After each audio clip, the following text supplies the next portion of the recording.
तो घनश्याम उपाध्याय शो के इस पेज पे आपका बहुत बहुत स्वागत है। और आज बात सिर्फ और सिर्फ आपकी होगी, आपकी सेहत की, आपके मकान की, आपकी जेब की और आपके अपनों की। तो सारी समस्याओं का एक समाधान। नाम जानते हैं आप कौन है? अभिषेक जरा दिखा दो कौन है।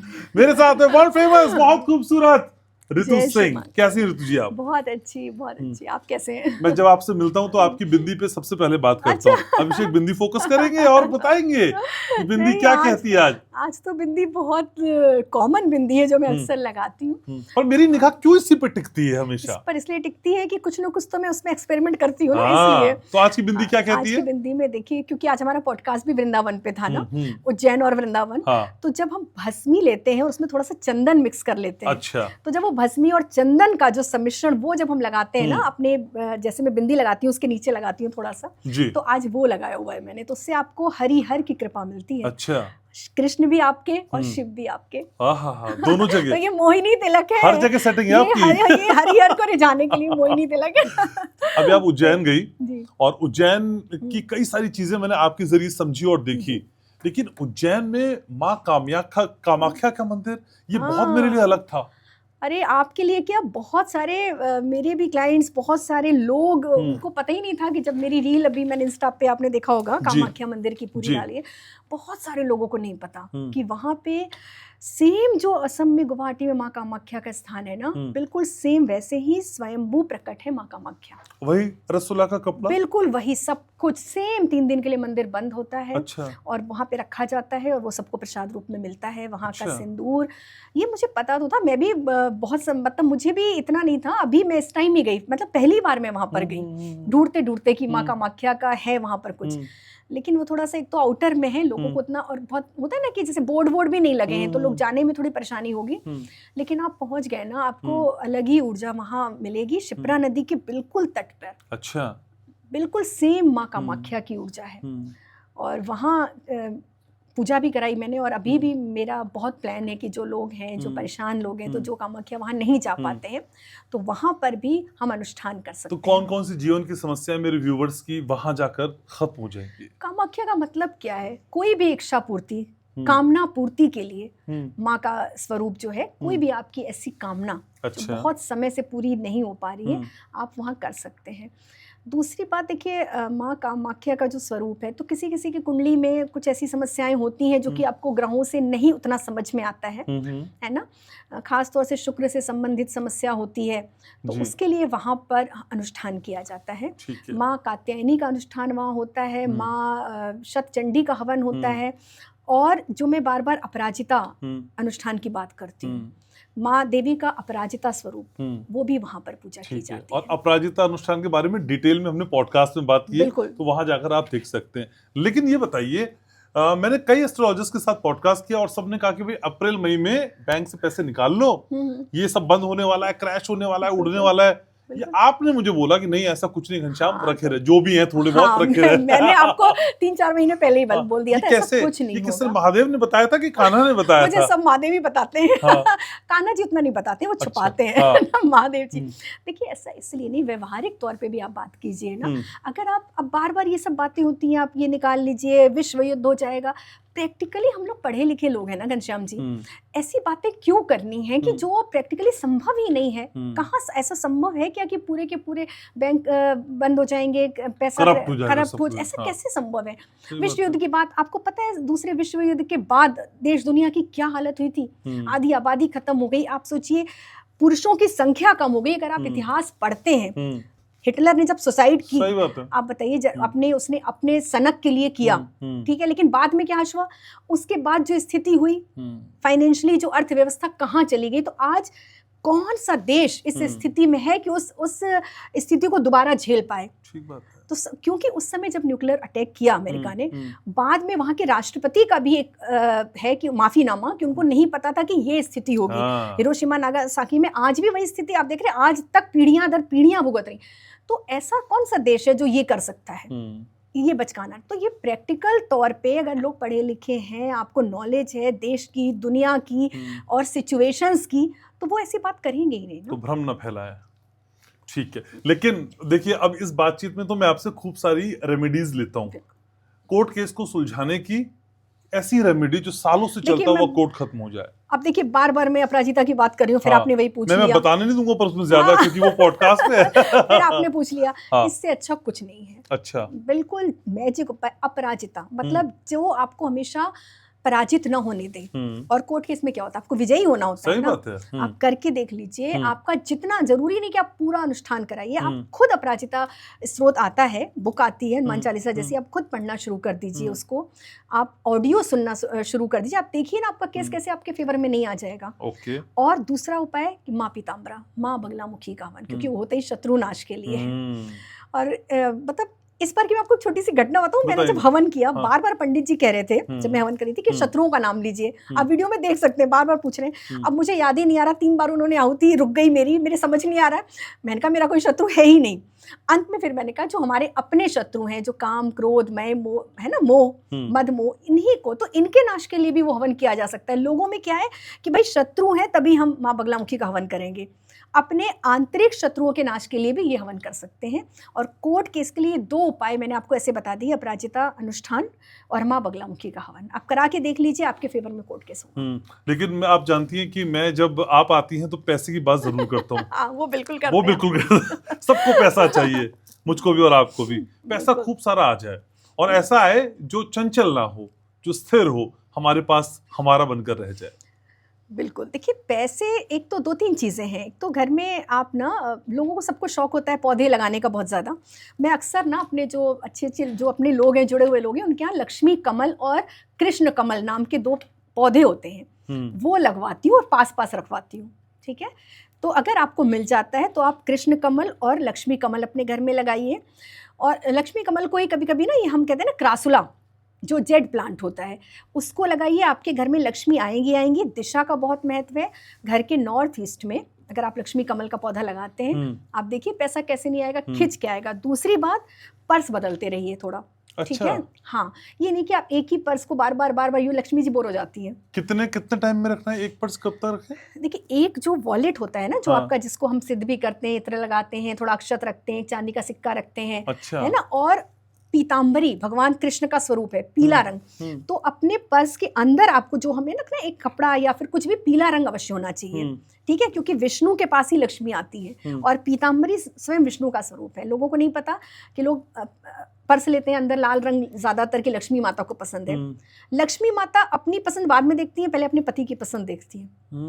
ठीक है, तो इसीलिए पीले रंग का पर्स या पर्स के अंदर का जो कपड़ा होता है वो पीला होना चाहिए। ना हो तो आप सिलवा लीजिए या छोटी सी पोटली बना लीजिए। अच्छा, बहुत सारे लोग ग्रीन रंग का पर्स कहते हैं, ग्रीन रंग का पर्स रखिए। देखिए, ऐसे बहुत सारी चीजें हैं ना, ग्रीन भी अच्छा होता है, बुध का प्रतीक होता है, बुध बिजनेस का कारक होता है, बढ़ सकते हैं। लेकिन मैं अंदर जो पर्स की इनर की बात कर रही हूँ, वॉलेट की बात कर रही हूँ। या पीला कपड़ा हो, अंदर पीला कपड़ा हो, अच्छा, ऊपर से ना हो पीला। आप करके देखिए, आपका पैसा बढ़ते ही जाएगा, खत्म नहीं होगा।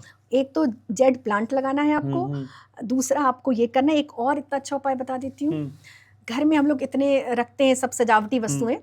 एक ना कामधेनु गाय आती है ना, आपको इस्कॉन में कहीं भी मिल जाएगी कामधेनु, बछड़े के साथ आप खरीद लीजिए। अच्छा। बहुत सुंदर, जिसमें कि पूरे सब देवी देवताओं की आकृति हो, बहुत अच्छी। उसको आप अपने घर के साउथ वेस्ट में स्टेबिलिटी वाले एरिया में रखिए। एक पर्ची पे जितना पैसा आपको चाहिए, 1 करोड़ 2 करोड़ 3 करोड़ आप लिखिए, औकात के अनुसार वो लिखिए और उस गाय माता के दाहिने चरण के नीचे उस पर्ची को आप दबा दीजिए। अच्छा, आप देखिए पैसा आना शुरू होगा। ये सब मेरे किए हुए उपाय हैं, करवाए हुए उपाय हैं, जिसको जो चाहिए। देखिए, मुझे अगर पैसा चाहिए तो मैं पैसा लिखूंगी, अगर नहीं चाहिए तो मेरी जो विषय में वो लिखूंगी। जनरली मैं नहीं लिखती पैसा धन, क्योंकि भगवान धन दे देंगे तो वो होता है ना, वो जैसे कौन बनेगा करोड़पति में, एक वो खत्म हो जाता है। क्रेजी खत्म हो गया ना। नहीं, वो जो 3 वो लाइफ लाइन, तो आपको भगवान को 3 चीजें देनी, आपने पैसा मांग लिया तो भाई अपने एक लाइफ लाइन खत्म कर ली ना, अब भगवान को किस लाइफ लाइन में मांगोगे आप? ठीक है। तो वो अपने हिसाब से कि आपको क्या चाहिए, आप ये उपाय करके देखिए, अपने व्यूअर्स को बता दीजिए। कामधेनु गाय के चरणों के नीचे जो विश आप दबा के रखेंगे वो आपकी पूरी होगी, चाहे वो घर की विश हो, पैसे की विश हो, प्यार की विश हो, सब होती है पूरी। कर्जा भी उतर जाएगा?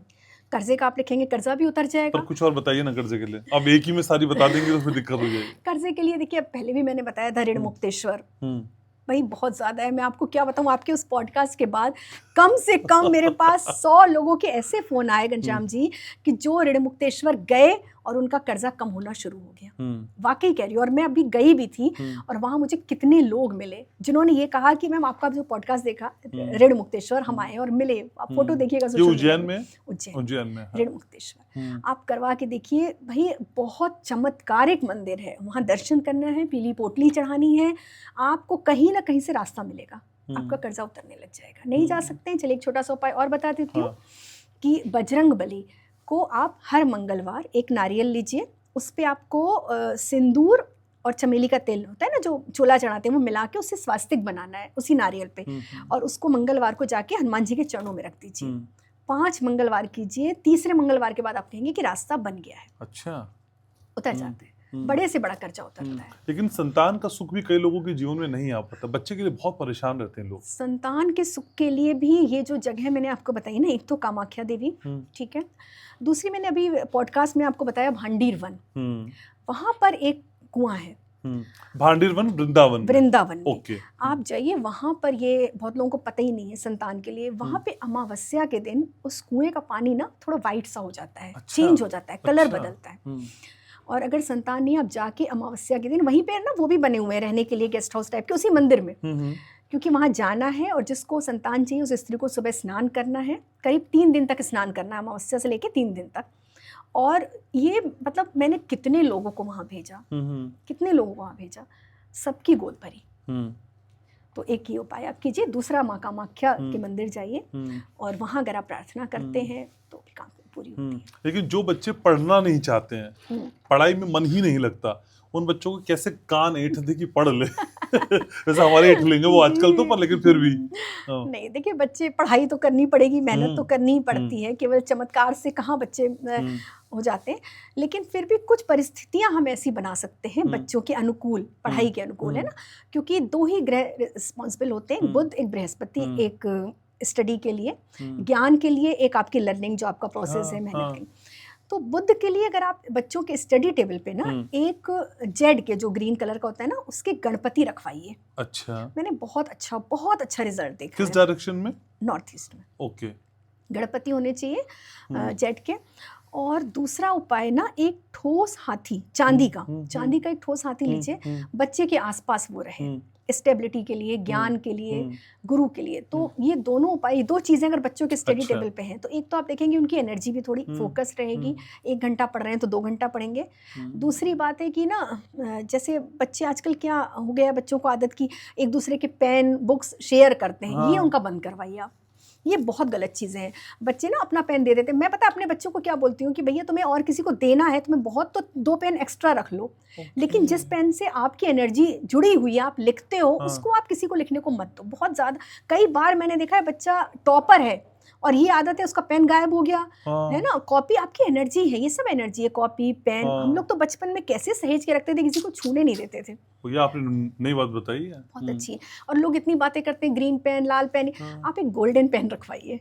अच्छा, इतना बढ़िया है ना। मेरे पिता ने मुझे गोल्डन पेन दिया था, मेरे फादर ने, और मुझे इतना था कि मैं फर्स्ट ही आऊँगी, है ना मतलब शुरू में 7th 8th में पढ़ती थी। उसके बाद घनश्याम जी, मैंने ईश्वर कृपा से हमेशा टॉप किया और वो पेन मेरे साथ MA तक रहा। वो आपका ज्ञान बताता है। तो वो होता है गोल्डन पेन। और किसी ऐसे व्यक्ति से अगर आप लीजिए ना, स्वयं जो ज्ञानी है, जिसकी एनर्जी बहुत शुद्ध है, आप करके देखो। ये लोग हंसेंगे कि क्या उपाय, लेकिन ये सच में बहुत अच्छा उपाय है। मिलने लेके आइएगा अगली बार। बिल्कुल, मैं लेकर आऊंगी। आपसे ज्ञानी कोई नहीं। बिल्कुल, और अपने पिता से भी लेते हैं तो अच्छा होता है। अच्छा, ठीक है। लेकिन मैं हालांकि बहुत झिझक के साथ ये सवाल आपसे पूछ रहा हूँ, पता नहीं पूछूं भी ना पूछूं, लेकिन कई व्यूअर्स ने कहा तो मैंने कहा पूछूंगा। कई कपल्स की जिंदगी बहुत अच्छी होती है, बहुत खुशहाल होती है, लेकिन बिस्तर पे जाके उनकी जो जिंदगी है वो उतनी कंफर्टेबल या उतनी रोमांच से भरी या उतनी प्लेजर वाली नहीं होती। बिस्तर का सुख किन्हें नहीं मिल पाता है? जिनका 12वां भाव खराब होता है कुंडली में, है ना। कुंडली में जो हमारा 12वां हाउस होता है, 12th हाउस होता है, वो कहीं ना कहीं शैया सुख से जुड़ा होता है।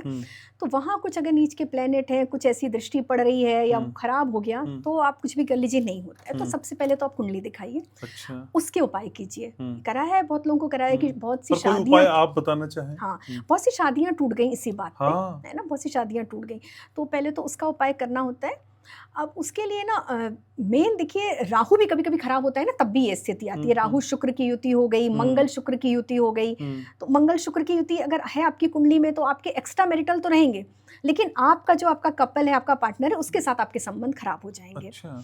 तो ऐसा भी होता है। तो इसमें एक तो हम बताते हैं ना कि हम कहते हैं बेडरूम में भगवान की फोटो नहीं रखनी चाहिए, लेकिन आप एक राधा कृष्ण की तस्वीर रख सकते हैं। अच्छा। सिर्फ राधा कृष्ण की तस्वीर रखने से बहुत अच्छा होता है, अच्छा उसका फर्क पड़ता है, आपका जीवन में भी रोमांच आता है। ये आप कर सकते हैं। दिशा बहुत महत्वपूर्ण है कि आपका बेडरूम किस दिशा में है। अगर साउथ वेस्ट में नहीं है, नॉर्थ ईस्ट में है, तो कभी आपके संबंध बन ही नहीं पाएंगे, क्योंकि वो ईश्वर की जगह है, वहाँ जाके आप स्पिरिचुअली रहेंगे। साउथ वेस्ट में होना चाहिए, सिरहाना हमेशा साउथ में होना चाहिए। कलर बहुत डिपेंड करता है, हमारी बेडशीट, हमारी उसका, लोग येलो कलर आपने देखा बहुत यूज करते हैं, कभी नहीं करना चाहिए बेडरूम में, बिल्कुल नहीं करना चाहिए। पीला रंग कभी दीवार पे नहीं करना चाहिए, कभी बेडशीट पे नहीं करना चाहिए, कभी हमारी जो ब्लैंकेट है वो नहीं करना चाहिए, क्योंकि पीला रंग भगवान विष्णु का, अभी मैंने बताया, पीताम्बरी है ना। तो कोशिश करिए कि इस पे कभी भी आपका सोफा कवर या कभी भी आपकी बेडशीट पीली ना हो जहाँ आपको सोना है। तो बेडरूम के लिए कौन सा रंग हो परफेक्ट? पिंक सबसे अच्छा है। पिंक है, ऑफ वाइट है, वाइट है, ये सारे कलर ठीक है। ऑफ वाइट कहीं भी कर दो, ऑफ वाइट तो आप कहीं भी कर दीजिए। तो ये छोटी छोटी चीजों का ध्यान रखते हैं अगर आप। और एक बहुत अच्छा उपाय बताती हूँ, रोज पॉट्स का एक वो आता है, हंसों का जोड़ा। अच्छा। उसको अगर आप अपने घर में साउथ वेस्ट में रखते हैं ना, बेडरूम में, तो भी आपके रिलेशन धीरे धीरे ठीक होना शुरू हो जाते हैं। ठीक है, मैं समेटूंगा, लेकिन जानने से पहले धन का महा उपाय। धन धन धन धन के महा उपाय तो मैंने कितने सारे बता दिए। एक और बताइए ना, आसान सा। परसा वाला तो बताया आपने, एक आसान सा, 4 इलायची लौंग फूंक दूं? नहीं, एक इलायची रखना शुरू कीजिए ना। इलायची शुक्र का प्रतीक है, देखिए आपने खुद ही बता दिया। सबसे सरल, सबसे अच्छा उपाय, अपने काम पे निकलिए, एक इलायची खा के निकलिए आप। अच्छा। है ना, लक्ष्मी आपके साथ रहेंगी। पॉकेट में आपके हमेशा इलायची रहनी चाहिए, और आपके पर्स में भी इलायची रहनी चाहिए। सबसे अच्छा उपाय। और एक देख लीजिए, हर शुक्रवार को माँ लक्ष्मी सबके घर में होती है, लक्ष्मी माता के सामने थोड़े से गुलाब के फूल रखिए, उस पर एक छोटा सा कपूर रखिए। अच्छा। और उसको आपको जला के आरती करनी है, ओम श्रीम नमः का जाप करना है। अच्छा। आप करिए, देखिए धन आना शुरू हो जाए। अगले शुक्रवार, 3-4 शुक्रवार के बाद कितना धन आ जाएगा। माँ लक्ष्मी को बहुत पसंद है यार। कॉल्स आएंगी, ये परेशान करेंगे आपको लोग। और कमल गट्टे की माला पहनना शुरू कीजिए। अच्छा, ये भी बहुत ये अच्छा। आपने पहनी हुई है? मैंने पहनी। अभिषेक थोड़ा पास से दिखा दो। ये बहुत अच्छा उपाय बता रही हूँ। कमल गट्टे की माला पहनना शुरू कीजिए, माँ लक्ष्मी की कृपा आप पर होनी शुरू हो जाती है। अच्छा, ठीक है। आपने रुद्राक्ष तो मुझे दिया था, अब कमलगट्टे की माला भी आपके से लूंगा। बिल्कुल। ऋतु जी, आप आती हैं, वाकई मुझे बहुत अच्छा लगता है। और पहला ये वो पॉडकास्ट होता है जिसमें मैं ऐसे करके सुन रहा होता हूँ, मुझे बहुत अच्छा लगता है। और जितने सवाल अब मैं सोचता हूँ पूछूंगा, उनकी बारी आती नहीं है। बिल्कुल। अगली बार फिर बारी। तो आप आती रहें ऐसा, और मैं भी वो उपाय करता रहूंगा जिससे आप आती रहें। 3-4 इलायची एक्स्ट्रा रख लूंगा, क्या फर्क पड़ता है। आप जितनी अच्छी हैं, उससे अच्छा व्यक्तित्व, उतनी ही सुंदर आप हैं। Thank you so very much. तो आज की बातचीत आपको कैसी लगी? ऋतु जी का नंबर मैंने ऊपर पिन कर दिया, देखो सबसे पहले ऊपर, हाँ, ऋतु जी का नंबर है। और ऋतु जी का नंबर मैं कमेंट सेक्शन में भी पिन कर दूंगा। आप उनसे मिल सकते हैं, बातचीत कर सकते हैं, अपने जीवन की समस्याओं का अंत कर सकते हैं। तो प्यार करिए, प्यार फैलाइए, अपना बहुत ध्यान रखिए, दुआओं में मुझको शामिल रखिए, और याद रखिए, मैं आपसे बहुत प्यार करता हूँ।